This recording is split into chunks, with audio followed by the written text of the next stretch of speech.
Tapi tahun ini Qatar menghabiskan lebih dari 200 miliar pound. Kalau gue nggak salah 220 miliar pound. Jadi luar biasa sekali, berpuluh-puluh kali lipat. Bisa kita lihat selisih yang sangat jauh antara biaya yang dihabiskan oleh Qatar dengan negara lain yang jadi tuan rumah Piala Dunia. Ini kurang lebih bisa jadi disebabkan karena memang Qatar, heya, heya, kembali lagi di set piece rumahnya fans sepak bola. Hari ini gua akan ngajak set piecer untuk ngobrolin World Cup ya. Kita masuk ke dalam episode set piece on World Cup.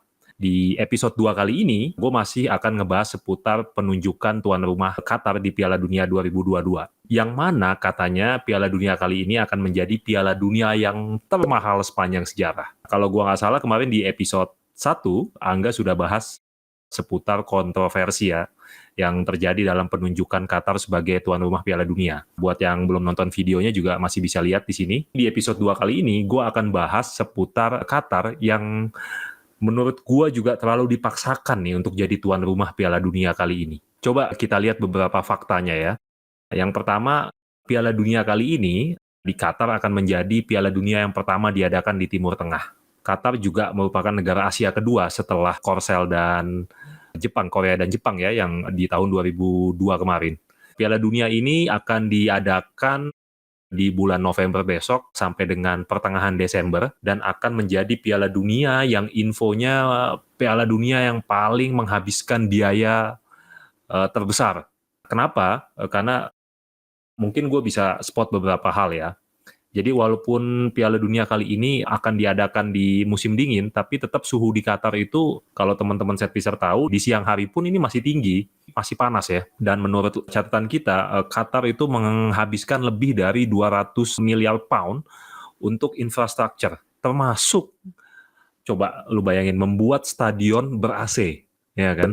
Nah, ini tentunya hanya bisa dilakukan oleh negara-negara seperti Qatar ya, yang dananya luar biasa. Ketika suatu negara ini memenangkan tawaran bid menjadi tuan rumah acara olahraga yang besar khususnya seperti Olimpik atau World Cup ya, biaya sebenarnya hampir selalu jadi masalah. Coba teman-teman bayangin ya, biaya yang dihabiskan di Piala Dunia kali ini itu luar biasa sekali. Kalau gue spot dua Piala Dunia terakhir itu di 2014 di Brazil ya, itu menghabiskan biaya kurang lebih 15 miliar pound. Di Rusia kemarin 2018 itu sekitar 11,6 miliar pound. Tapi tahun ini Qatar menghabiskan lebih dari 200 miliar pound.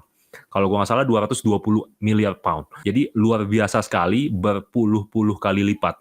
Bisa kita lihat selisih yang sangat jauh antara biaya yang dihabiskan oleh Qatar dengan negara lain yang jadi tuan rumah Piala Dunia. Ini kurang lebih bisa jadi disebabkan karena memang Qatar, kita tahu nggak punya background dan historis sebagai negara sepak bola. Kalau saat ini kita sebut memang prestasi Qatar di sepak bola apa? Bahkan Qatar belum pernah tampil di satu Piala Dunia sekalipun. Besok ini akan jadi yang pertama buat Qatar tampil di World Cup lewat jalur tuan rumah. Dan di Asia sendiri, Qatar kita tahu baru sekali juara Piala Asia itu di tahun 2019 kemarin. Hal-hal ini yang bikin Qatar sebenarnya menghabiskan biaya yang besar untuk Piala Dunia besok. Karena memang sepak bola ini bukan culture dari negara ini. Nama Qatar di dunia sepak bola mungkin baru agak kita dengar itu ya, ketika Nasser dulu membeli PSG di 2011. Baru agak kedengeran lah. Ada prediksi juga bahwa supporter sepak bola akan menghabiskan biaya yang cukup besar untuk Piala Dunia kali ini. Jadi ini akan jadi Piala Dunia yang termahal juga untuk para penggemar. Kalau kita lihat dari angka-angkanya, kurang lebih untuk tinggal selama 3 pertandingan di grup saja itu akan menghabiskan biaya kurang lebih hampir 3.000 pound. Dibandingkan dulu bahkan di Rusia sekalipun itu kurang lebih biayanya hanya 1.000 pound. Fakta lainnya adalah bahwa di Piala Dunia 2022 kali ini akan resmi menjadi Piala Dunia pertama dengan jumlah stadion yang paling sedikit. Nah, jumlah stadion yang paling sedikit. Biasanya ketika acara seperti World Cup ini paling nggak diadakan di kurang lebih 10-12 stadion ya. Kayak kita lihat terakhir di Rusia di Piala Dunia 2018, itu ada di 12 tempat yang berbeda. Namun kali ini di Qatar itu hanya ada di 8 stadion. Walaupun masing-masing akan dilengkapi dengan fasilitas kelas dunia, berikut AC-nya gitu ya. Nah, dari 8 stadion ini, 7 akan baru dibangun, sementara satu stadion ini direnovasi sepenuhnya. Jadi bayangin sebenarnya infrastrukturnya belum ada sebenarnya. Jadi memang khusus disiapkan untuk pagelaran Piala Dunia kali ini. Itu kalau kita lihat beberapa stadionnya ya, ini ada stadion Khalifa Al Rayyan ya, sampai final nanti akan dilakukan di Stadion Lusail. Gitu. Qatar sendiri juga akan menjadi tuan rumah dengan negara terkecil sepanjang sejarah. Coba, luas Qatar itu hanya 11.000 km persegi ya, bahkan lebih kecil dari Swiss ya, pemegang rekor sebelumnya itu luas negaranya kurang lebih 41.000 km. Dan stadion-stadion di Qatar ini nantinya akan cukup berdekatan, kurang lebih jaraknya hanya 55 kilo satu sama lain.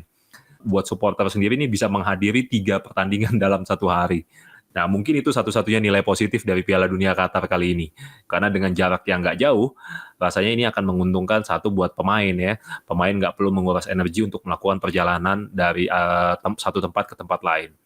Dan buat supporter juga. Mengingat ini akan jadi Piala Dunia menurut gue yang paling padat karena ada 32 tim. Dan ini juga akan jadi Piala Dunia terpendek ya, nggak sampai sebulan ya. Ini cuma 28 hari. Dengan ditunjuknya Qatar ini sebagai tuan rumah Piala Dunia, menurut gua ini banyak menyisakan kontroversi ya dan pertanyaan bagi kita nih seluruh penggemar sepak bola. Dari mulai proses penunjukan, timeline di turnamennya sendiri, biaya yang dihabiskan, yang luar biasa ini, dan sampai kontroversi-kontroversi lain yang nanti mungkin kita bahas di episode selanjutnya ya. So, menurut teman-teman Setpiecer sendiri, bagaimana nih Piala Dunia di Qatar kali ini? Apa efeknya buat para penggemar khususnya? Akankah Piala Dunia kali ini jadi Piala Dunia eksklusif? Demikian ulasan dari gua kali ini. Saksikan ulasan menarik selanjutnya dari Setpiece, rumahnya fans sepak bola. Jangan lupa like and subscribe, pencet loncengnya, jadi kita upload, teman-teman tahu. Jangan lupa follow akun TikTok dan IG kita di Setpiecer. Dan bagi yang belum subscribe, silakan subscribe, like, komen, dan juga tonton video-video ini karena biasanya akan ada bagi-bagi giveaway ya bro ya.